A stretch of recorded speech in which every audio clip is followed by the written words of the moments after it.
In the tapestry of history, where crowns gleamed and empires rose, often the most profound stories were woven not in gilded halls, but in the hushed whispers of forgotten corners. This is the tale of one such soul, a life deemed worthless, yet destined to ignite the heart of a kingdom. Elara, her name, once whispered with a gentle promise of lineage, had become a mere echo in the cold stone corridors of Blackwood Manor. She was a secret, a burden, a stain on the proud history of the Thorne family, not a daughter of the esteemed Lord Thorne, but an orphan, taken in under a cloud of shame and uncertainty years ago. Her days were an endless cycle of servitude, her nights spent in a drafty attic room, a stark contrast to the luxurious chambers that spoke of her family's fading glory. She was treated not as kin, but as an inconvenience, a constant reminder of a past best left buried. Her existence was a testament to the casual cruelty that could fester within the heart of nobility. Lady Beatrice Thorne, the keeper of Blackwood's fading legacy, harbored a deep-seated resentment towards Elara. To her, the girl was a living embodiment of a family secret, a whispered scandal that threatened the carefully constructed facade of respectability. Elara was a constant, a welcome presence, a reminder of a love that had defied convention and brought a child into the world. Outside the sacred bonds of marriage, you clumsy, ungrateful wretch, can you not even manage to polish a single silver goblet without leaving streaks? Your very presence here is an insult to this house. Get out of my sight before I find a more appropriate use for you. Elara had learned to build walls around her heart, to find solace in the quiet corners of her own mind. Her only companions were the stories she read in discarded books, tales of faraway lands, brave knights, and ladies of virtue. These borrowed dreams offered a fleeting escape from the harsh reality of her days. The manor's staff, largely indifferent or fearful of Lady Beatrice's displeasure, saw Elara as just another fixture of the house, a shadow to be ignored. Yet, in the quiet corners, a few recognized the inherent goodness in the girl, a spirit that refused to be entirely extinguished. Thomas, the old stable hand, was one of them. His small acts of kindness were like drops of water in a parched desert. For ELA or A. Despite the neglect, Elara possessed an innate grace and a remarkable resilience. Her hands, though accustomed to rough work, were skilled and delicate. She had a quiet intelligence, a keen observation of the world around her, and a capacity for empathy that was rarely met with reciprocal kindness. The Thorne family, though their wealth had waned, still clung to the vestiges of their former prestige. Occasional gatherings were held at Blackwood Manor, events where the ghosts of their past grandeur were paraded for the approval of a society that was slowly forgetting them.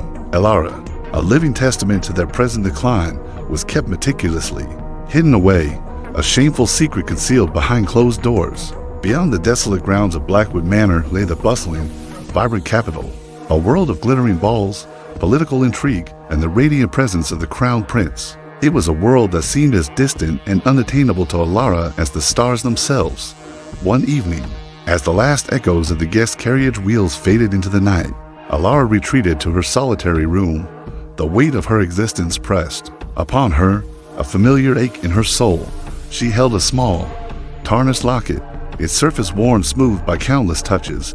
Within it, a faded image, a whisper of a past, a connection she barely understood. Yet, even in the deepest shadows of neglect, the human spirit has a remarkable capacity to endure. And for Elara, a storm was brewing, a tempest of fate that would soon shatter the quiet despair of her life and usher her towards a destiny far grander and far more dangerous than she could ever have imagined. The seed of a legend was about to be sown in the heart of one who was scorned as less than nothing. While Elara's life was confined within the suffocating walls of Blackwood Manor, the kingdom of Radial was captivated by the charisma and strength of its crown prince, Julian, a man of sharp intellect and a burgeoning reputation for justice. Julian was the nation's beacon of hope, destined to inherit a throne that had weathered many storms. Prince Julian possessed a keen understanding of the common folk, a trait that set him apart from many of his aristocratic peers. He frequented the less opulent districts of the capital, listening to their grievances, observing their struggles.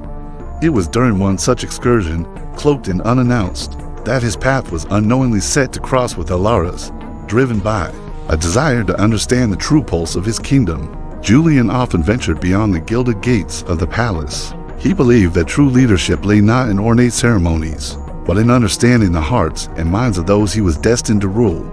It was during one of these discreet journeys that a chance encounter would forever alter the course of his life and the life of a young woman unjustly forgotten.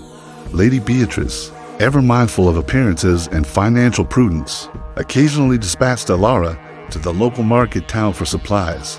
These were brief, functional forays, meant to ensure Alara remained unseen and unnoticed by anyone of importance. Alara, for her part, found a bittersweet freedom in these brief moments, away from the manor's oppressive atmosphere.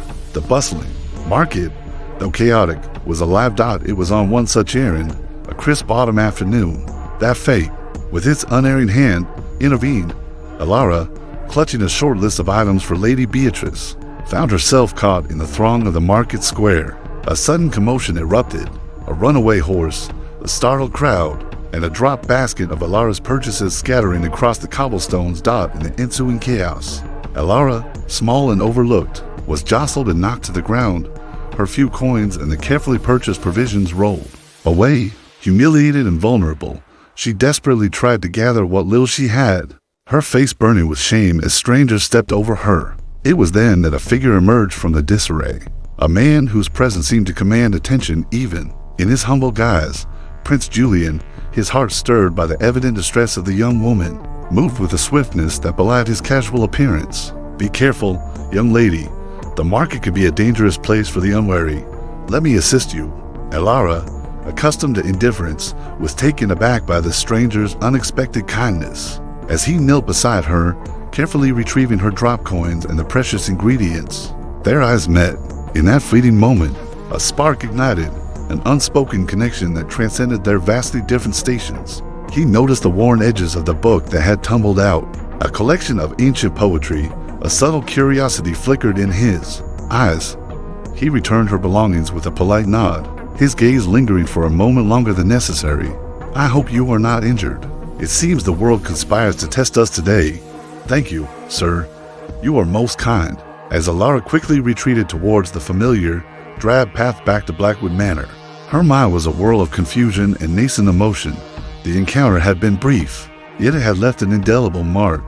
The kindness of the stranger, the way he looked at her, the fleeting recognition in his eyes, it was a sensation entirely new to her. A whisper of a sunnier world. Prince Julian, however, remained focused on Alara. He found the veiled attempts to manipulate his attention tiresome and transparent. His interest was genuine, an intellectual and emotional curiosity that was not easily swayed by courtly machinations. He managed to arrange another chance encounter, this time under the guise of a royal decree concerning minor noble families. The prince, accustomed to the superficial courtesies of court life, was intrigued by this unexpected encounter. He found himself unable to shake the image of the young woman, her quiet dignity in the face of hardship, the depth of emotion hidden behind her guarded eyes. He made a quiet inquiry, seeking to learn more about the young woman who had so effortlessly captured his attention. He was told, dismissively, that she was merely a ward, a nameless girl from the disgraced Thorne family, treated as little more than a servant. The information, rather than deterring him, only fueled his curiosity further. He sensed a story, a hidden depth, that the dismissive words failed to convey. The seed of interest had been sown, a delicate tendril reaching out from the opulent world of the prince towards the shadowed existence of the neglected girl. The prince, who had seen so much of the world, was about to discover that the most profound discoveries often lay hidden in the most unexpected places, in the hearts of those society had deemed unworthy of notice. Prince Julian's burgeoning interest in Alara was not merely a matter of personal curiosity. The Thorne family, though diminished in power and wealth, still held a precarious position within the kingdom's delicate political balance. Lady Beatrice, desperate to maintain any semblance of status, was keenly aware of the prince's potential interest. Lady Beatrice, ever the pragmatist, saw in Alara not a surrogate daughter, but a pawn. Her family's disgraced lineage was a persistent stain, and any association with the crown, however indirect, could potentially restore their lost prestige. She began to orchestrate subtle maneuvers, using Alara as a means to an end. "You are fortunate, child, that the prince noticed you. It is a rare honor for someone of your background. Should he ever speak to you again, You will conduct yourself with the utmost respect and humility. You are to be an example of quiet obedience. Remember your place. Elara, still reeling from the prince's kindness, found herself increasingly bewildered by Lady Beatrice's sudden, almost feverish attention. The instructions were contradictory: be humble, yet be noticeable; be present, yet remain invisible. It was a tightrope walk that left Elara feeling more scrutinized and pressured than ever before. Meanwhile, within the corridors of power, whispers began to circulate. Certain factions, noticing the prince's unusual inquiries about the Thorn family, started to weave their own narratives. They saw an opportunity to gain favor, or to subtly undermine rivals, by subtly linking the prince to the disgraced lineage. Prince Julian, however, remained focused on Elara. He found the veiled attempts to manipulate his attention tiresome and transparent. His interest was genuine, an intellectual and emotional curiosity that was not easily swayed by courtly machinations. He managed to arrange another chance encounter, this time under the guise of a royal decree concerning minor noble families. His visit to Blackwood Manor was met with a flurry of activity. Lady Beatrice, meticulously arranging for Elara's presence, ensured the manor presented its best. Albeit faded face, Elara, dressed in a plain but neatly mended gown, felt a tremor of anticipation mixed with trepidation as she awaited the prince's arrival. Your Highness, it is an honor beyond measure. We have always been loyal subjects, and this is our ward, Elara. Julian's conversation with Elara was brief, carefully orchestrated to appear as a formal inquiry about the manor's governance. Yet, beneath the veneer of officialdom, a genuine exchange of thoughts and feelings took place. He spoke of the kingdom's need for stability, of the burdens of leadership, and Elara, emboldened by his open demeanor, responded with a clarity and insight that surprised even herself. The West Wing requires immediate repair, Your Highness. The foundations are unsound, and our library, though holding many treasures, suffers from damp. Perhaps a small grant for preservation. Elara, however, found herself drawn to the knowledge Julian represented.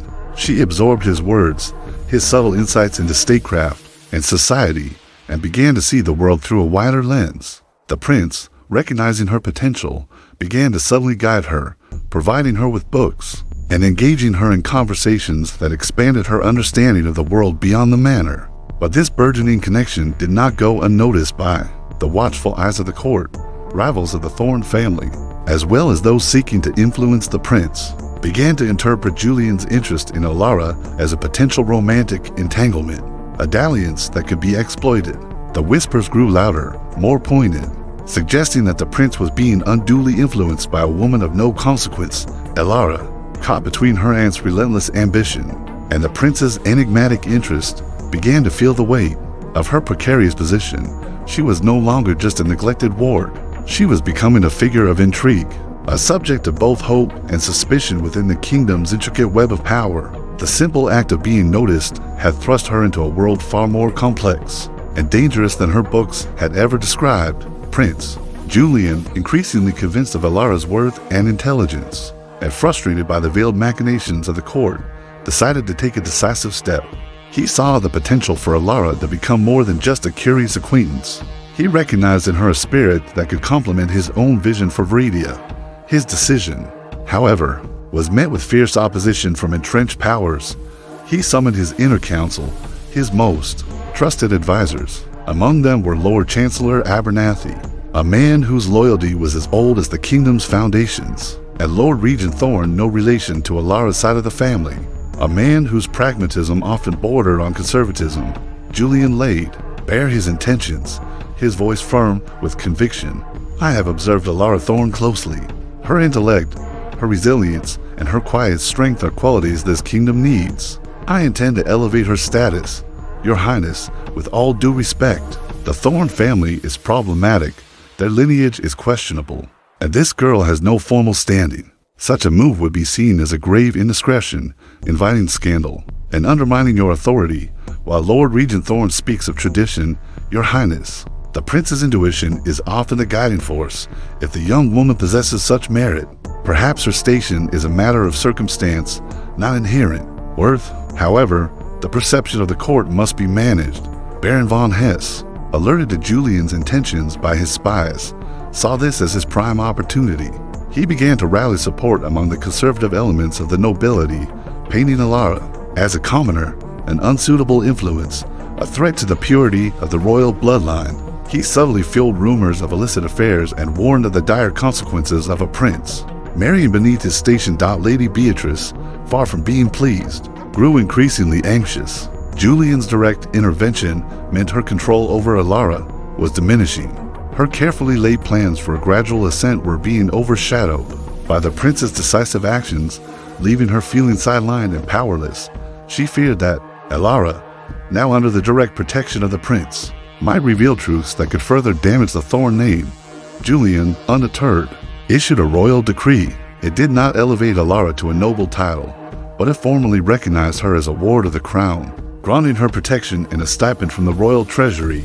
This decree, while seemingly minor, shifted Alara from the disreputable Thorn family's responsibility to the direct purview of the king and prince. My place and Beatrice was always in shadows. This is a chance to understand what that means. Alara was moved to a more suitable residence within the capital, a comfortable, well-appointed guest house overseen by royal attendants. For the first time in her life, she was treated with respect, provided with fine clothes, and given access to tutors and resources. It was a world of stark contrast to the neglect she had known.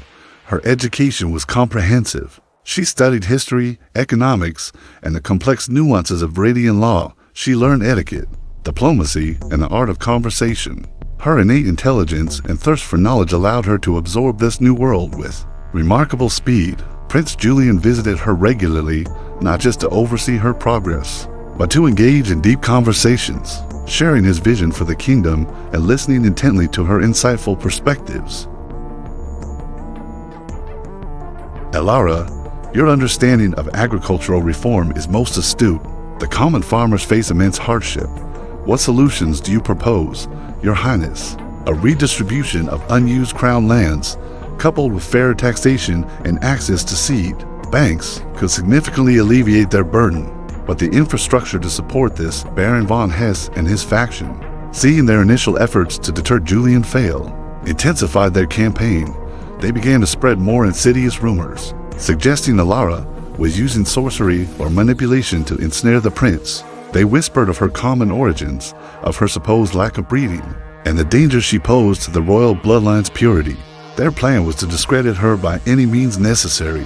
They sought to find or fabricate evidence of impropriety, to create a scandal that would force Julian's hand and either compel him to abandon Alara or expose him to public ridicule. They knew that attacking her directly was less effective than undermining her reputation and the prince's judgment. Julian, becoming aware of the malicious rumors, confronted Alara directly. He reassured her of his unwavering trust and his commitment to protecting her from the court's venom. This open declaration of faith solidified their bond, transforming curiosity into a deep, mutual respect and burgeoning affection. Their conversations deepened, touching on shared vulnerabilities and aspiration. The crown's gaze had now firmly settled upon Alara, transforming her from an invisible waif into a subject of royal favor and political contention. She was no longer just the girl despised as trash. She was a woman on the cusp of destiny, a destiny forged by a prince's conviction and a kingdom's machinations. The stakes had been raised, and the true test of her resilience was about to begin. Baron von Hesse and his confederates worked tirelessly to orchestrate a scandal that would irrevocably tarnish Alara's reputation and force Prince Julian to distance himself from her. Their plan was intricate, designed to exploit the court's prejudices and Julian's position. They understood that a direct attack on Alara's character would be met with Julian's strong defense, so they targeted his judgment. The central piece of their scheme was a forged letter, purportedly from Alara, detailing her alleged ambition and a secret pact with a rival kingdom to undermine Julian's succession. The letter was crafted with cunning, using a style that hinted at Alara's intelligence, making it seem plausible, while subtly revealing a desperate ambition that was antithetical to her true nature. This forged correspondence was strategically discovered and presented to the king and then to the wider council of ministers. The timing was impeccable, coinciding with a period of minor border skirmishes, lending credence to the idea of Alara's treasonous involvement. The ensuing outcry was immediate and volatile. Lady Beatrice, isolated and terrified by von Hesse's Veiled threats to expose the Thorn family's darkest secrets found herself cornered. Her own precarious position, coupled with the implied danger to her family's reputation, left her with a desperate, morally compromising choice. The pressure mounted for her to confirm the rumors, to attest to Alara's supposed manipulative nature. Alara was summoned for questioning. Faced with accusations she couldn't fathom, she responded with her characteristic honesty, vehemently denying any wrongdoing.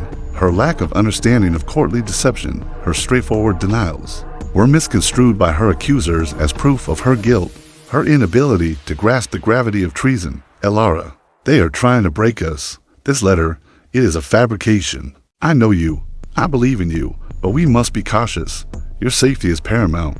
I would never betray you, Your Highness, or Viridia. My life has been spent in service, in quiet observation, ambition for power. It is not in my heart, only a desire for truth and understanding.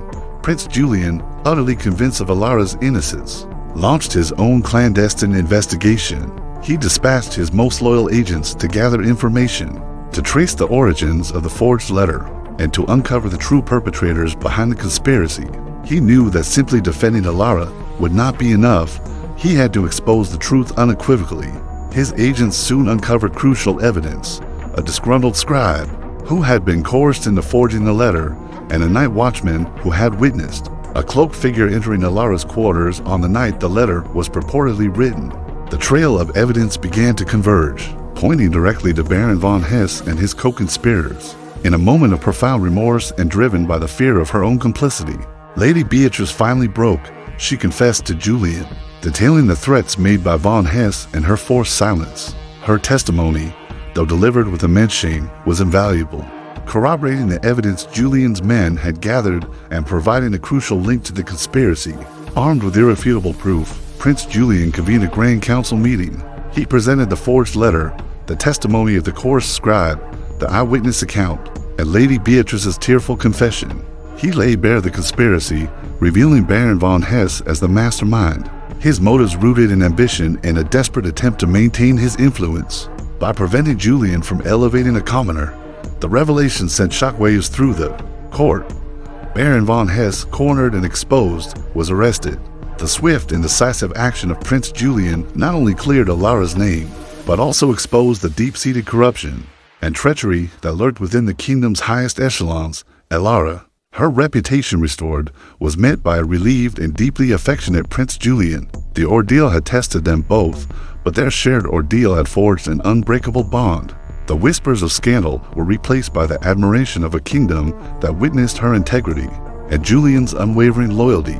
The unmasking of Baron von Hesse's conspiracy was a victory for truth and justice, but it did not erase the deep-seated prejudices that plagued the court and the kingdom. While many celebrated Alara's vindication and admired Prince Julian's unwavering commitment, a significant faction of the nobility remained wary. They still saw Alara as an outsider, a commoner whose presence at the prince's side threatened the established order and the purity of the royal line. Julian, aware of the divided sentiment, understood that a formal union with Alara would require more than just his personal conviction. It would necessitate the acceptance, or at least the tolerance, of the kingdom's influential powers. He was torn between his deep love for Alara and the weighty responsibilities of his future reign. He sought counsel from his aging father, the king, who, though proud of Julian's integrity, was deeply concerned about the kingdom's fragile stability. The king warned Julian that his desire for Alara could ignite widespread dissent, potentially destabilizing the throne at a critical juncture, especially with the recent border skirmishes and internal threats. Julian, my son, your heart is noble, but the crown carries a weight heavier than any personal desire. The nobility is fractured. To force this union, to elevate a woman from obscurity to the throne, it could shatter the peace we have fought so hard to maintain. We need unity, not division, as your reign approaches. Alara, though vindicated, felt the oppressive weight of expectation and disapproval. She witnessed firsthand the subtle ostracism, the cold glances, and the hushed criticisms that followed her. She understood that her presence beside Julian was not merely a personal matter, but a political one, and that her love for him could potentially cost him the loyalty of his kingdom. Your Highness, I have learned much about the world and about the burdens you carry. My heart aches to see you so troubled. I cannot, in good conscience, be the cause of such division. Perhaps my place is not at your side. Perhaps true love lies in ensuring your reign is secure, even if it means my absence." Julian was heartbroken by her selfless offer. He vehemently rejected it, reaffirming his love and his conviction that she was the one destined to stand with him. He refused to let the prejudices of others dictate the course of his heart and his kingdom. Never. "Alara, your worth is not defined by the opinions of those who fear change. You are the strength, the wisdom, the heart that Viridia needs. I will not sacrifice our future, nor your happiness, for the narrow-mindedness of a few. My duty is to my people, and my people deserve a queen who embodies truth, resilience, and compassion, qualities you possess in abundance." Instead of succumbing to the pressure, Julian devised a daring plan. He announced a Grand Royal Assembly, an unprecedented event where the people of Viridia, not just the nobility, would have a voice. He declared that the future of his personal life, and by extension, the precedent for his reign, would be decided by the will of the common folk, alongside the council of the nobles. The assembly was a spectacle of democracy and tradition. Nobles presented their arguments, reiterating concerns about lineage and precedent. But then, Julian invited common citizens to speak, merchants, farmers, soldiers, their voices, often unheard, now amplified. One by one, citizens stepped forward. They spoke of Alara's quiet courage, her empathy, her intelligence, and how Julian's choice reflected his understanding of their needs. They championed her as someone who embodied the very essence of a just and compassionate ruler, someone who understood the common good. "I stand before you not as a claimant to a throne, but as a woman who has been touched by your highness's belief, and who has come to love this kingdom with all my heart. My past was one of neglect, but my future, I pray, will be one of service. I offer not a royal bloodline, but a loyal heart, a keen mind, and an unwavering dedication to the welfare of every soul in Viridia, from the highest noble to the humblest farmer." The overwhelming outpouring of support from the common people was undeniable. Their collective voice resonated with a power that even the most entrenched noble factions could not ignore. The king, witnessing this testament to Julian's connection with his people and Alara's genuine character, gave his blessing, recognizing that true legitimacy stemmed from the hearts of the governed. Julian, his resolve strengthened and his heart overflowing, took Alara's hand in front of the assembled kingdom. It was a gesture that proclaimed not only their love, but also their shared destiny. A union forged not just by royal decree, but by the undeniable will of the people. The path forward was still challenging, but their commitment to each other and to Viridia was now firmly cemented. The union of Crown Prince Julian and Alara was not merely a marriage. It was a symbolic coronation of a new era for Viridia. The wedding was a testament to their enduring love, Julian's unwavering conviction, and the people's collective voice that had championed Alara's cause. The prejudices of the court, though not entirely vanquished, had been compelled to yield to the overwhelming sentiment of the kingdom. As princess consort, Alara embraced her role with grace and dedication. She did not seek to replicate the ceremonial aloofness of past consorts. Instead, she actively engaged with the people, visiting orphanages, hospitals, and schools. Her presence embalmed those in need. Her past experiences of neglect had instilled in her profound empathy, making her a beloved figure among the populace. Her intellectual contributions to the council meetings were invaluable. She championed social reforms, advocated for improved education, and supported initiatives that aimed to alleviate poverty. Her unique perspective, born from a life lived on the margins, brought a vital understanding to the complex challenges facing the kingdom. Even those who once scorned her now recognized her keen intellect and her genuine concern for the realm. Lady Beatrice, stripped of her ambition and filled with remorse, sought out Alara to offer a heartfelt apology. Alara, possessing a magnanimity that belied her difficult past, forgave her aunt. Recognizing the fear and desperation that had driven her actions, she offered Beatrice a position of quiet dignity, managing the estates of Blackwood Manor, ensuring its restoration and a comfortable retirement for the old stable hand. Thomas, years passed, and Prince Julian ascended to the throne with Alara by his side as queen. Their reign was marked by prosperity, reform, and a deep connection with their people. The kingdom, once divided by prejudice, began to heal, united under rulers who embodied both strength and compassion. Queen Alara became known as the Empress of Hearts for her profound impact on the lives of ordinary citizens and her ability to foster unity and understanding. She proved that true nobility was not inherited but earned through integrity, courage, and an unwavering commitment to the welfare of all. The legacy of Alara's journey was a powerful reminder that worth is not determined by birth or circumstance, but by the strength of one's character and the depth of one's compassion. Her story, from being despised as trash to becoming a beloved queen, inspired generations, proving that even in the darkest of shadows, a life of purpose, love, and unwavering resilience could bloom. And so, the tale of the girl rescued from the dust, who found her true worth in the embrace of a prince and the heart of a kingdom, became an immortal legend, whispered through the ages as a testament to the enduring power of love, truth, and the extraordinary destiny that awaits even the most overlooked souls.